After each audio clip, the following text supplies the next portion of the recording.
Мир вам и благодать, мои драгоценные. Сегодня 31 марта, Прибалтика. Чудесное Божье утро. Хвала, честь и слава премудрому Господу Богу за то, что все дивно сотворил Господь наш и Бог наш. Слава и величие. Владыка Господи, я прошу за всех моих драгоценных. Прости нас, Господи, помилуй, удали беззакония, удали лукавые мысли, удали всякие немощи и болезни. И даруй нам, Господи, со святых высот, мир, любовь, радость, силу, крепость, здоровье, духа премудрости, веру в Иисуса. Даруй нам, Господи Боже, восхвалять Твое святое имя, ибо написано: да прославят имя Господа Иисуса все народы, потому что только Иисус Христос, Господь наш и Бог наш, Царь царей и Бог богов, великий, прекрасный, руководитель наш, Отец наш, Царь наш, Бог наш, на которого уповает душа моя.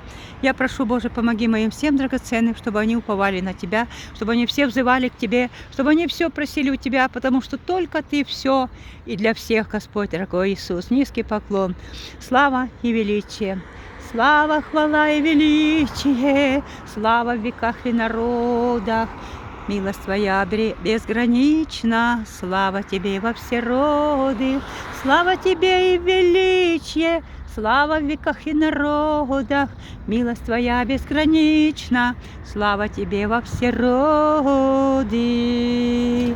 Прославься, Господи, во мне и в моих всех драгоценных. Прославься, Господи Боже, Твоей силою и Твоим духом премудрости, Твоей любовью, милостью, благостью. Прославься в нас, Господь миленький. Спасибо Тебе, вечный Бог. Благословляю всех именем Иисуса. Аминь.